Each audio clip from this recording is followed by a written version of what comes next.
say when they see me that it's going down. I ain't tripping, I got something that hold 100 rounds. I get it straight out the mud, fuck all that playing around. Pull up on them, get the spraying and lay a nigga down. Stack it all up and watch it power to the ceiling. Stack it all up and watch it power to the ceiling. Stack it all up and watch it power to the ceiling. Stash a couple million for my children, grandchildren. Now I'm back.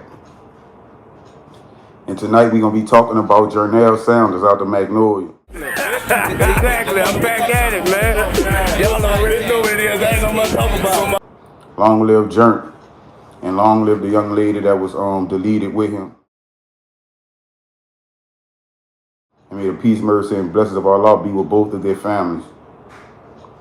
So the case was just updated. The guy was just charged with the murder. I won't say they have 2 people charged with it. But it said man's pleads guilty to obstruction and murder of couple in New Orleans East. It said one of 2 men charged in a 2008 murder of a couple whose remains were found dismembered and burned beyond recognition 10 days after they were reported missing, pled guilty Wednesday, April 24th to 2 counts of obstruction of justice and their deaths. Timothy Webb was indicted in 2017 on 2 counts of second-degree murder in the deaths of 22-year-old Jarnell Sanders and a 24-year-old Candace Gillard. Prosecutors on Wednesday admitted his indictment instead of charging Webb with 2 counts of obstruction of justice and a homicide investigation. Webb also pled guilty to a felony theft charge and was sentenced to a maximum 10 years in prison. Prosecutors have offered Webb 20 years on the obstruction of justice charges, but criminal district judge Camille Beres made it clear she is not bound by law to impose the agreed upon sentence. She deferred sentences to July 30 after Webb's co-defendant is scheduled to face trial. Prior convictions can be used in case of body shop owner charge in a double homicide.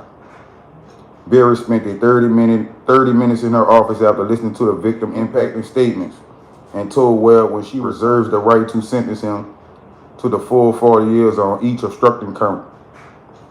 Beres said she relayed that settlement to defense attorney Yusuf Phillips and assistant district attorney Tiffany Tucker in a conversation at the bench and in her chambers. Webb's sentence ultimately will depend on whether he complies with the memorandum of understanding he signed in court Wednesday. Beres said that memo was not placed in the record and details were not discussed in court. Beres said if Webb completes his time in Department of Corrections custody before his co-defendant goes to trial, he should be remanded to the Orleans Parish Sheriff's Office until the case is complete. Webb's co-defendant, Chuck Woody Ofamata, is charged with 2 counts of second-degree murder and is accused of firing the shots that killed Sanders and Gillard. Beres set trial date for July 29th. Ofamata also is awaiting trial on federal charges connected to the 2013 armed robbery and slaying of armored truck guard Hector Truaz. Federal authorities are seeking a death penalty in that case. Tucker said in a statement to investigators, indicated he was present when Sanders was shot inside the 7th Ward auto body shop and when Gillard was shot outside. Webb also was aware their bodies were dumped in New Orleans East and burned beyond recognition, Tucker said. In a theft case, Tucker said Webb sold Sanders a car but never provided him with the actual vehicle. He received more than $10,000 in exchange for the vehicle, she said. Sanders tried several times to get the car from Webb, she said, and eventually filed a police report saying he couldn't get the car or his money back. Investigators have said that that's what led to the fatal shooting. At a previous hearing, prosecutors said Sanders was killed when he confronted Webb about his apparent theft of either the money or the vehicle. Gillard, his girlfriend, accompanied him to the shop. According to Webb's arrest warrant, Webb was tipped off that Sanders was coming for a heated argument, so he armed himself and asked Ofamata to come for the protection. You have to pay for it. Family and friends of both Sanders and Gillard filled 3 rows of seats in Bearer's courtroom Wednesday. 6 people gave emotional victim impact statements before Webb sentencing. Sanders' mom, Valerie, said she finally was getting closure 11 years after her son's death. She held back tears initially and talked about how she never got a chance to get one last kiss from her son. The cruelty that you did, you have to pay for it, she told Webb. Gillard's mom, Katina, said her daughter was beautiful, intelligent, independent, and loving. Candace was always the life of the party, she said. You robbed me of a daughter, and her beautiful daughter of life spent with her mama. Candace Gillard's teen daughter said she was only 4 when her mom was killed, but she was the closest and most important thing to me. I miss my mom, she said, sobbing from the witness stand. She got taken away from me because you had such hatred in your heart. Because of you, I suffer every day. Katrina Gillard said she forgives Webb, but noted that didn't mean she was proposing mercy to be shown on him. My forgiveness means I will no longer allow what was done to my child by you and others to keep me in a prison of bitterness and anger and revenge. She said, hopefully the time you spend in prison will cause you to think about what you have done and feel remorse. Almost 9 years since Katrina Gillard McGuire saw her oldest daughter, Candace Gillard, alive. It's not a day go by that I don't think about Candace, and it's just the way that she died. It's hard to put closure to that. Candace went missing on April 21st, 2008. She was going on a date with her boyfriend, Jarnell Sanders, that night, but the pair was never heard from again.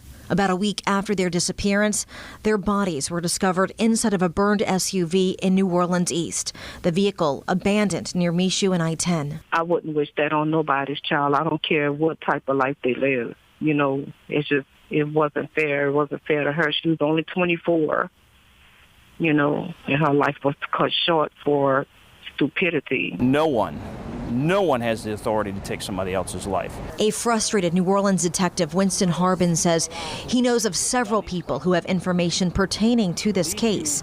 He believes Sanders had a conflict with someone about a vehicle and is pointing to a failed deal as a possible motive. I would encourage those who know, for their own well-being and peace of mind, to please contact me and give me the information I need to further this case for the mother of this girl and the parents and mother of this son. Katrina's now living in Shreveport after February's tornado ripped through her New Orleans East neighborhood. She's thankful for the photos and memories she still has of her daughter, but still questions why someone would want to hurt this young mother and business school student who was aspiring to give her daughter a better life. How could you live with yourself knowing that, you took somebody's life and then you took somebody, an innocent person. And he really got killed behind his own bread. That's crazy, huh? How you sell me a car for like 10 racks? Then you duck me.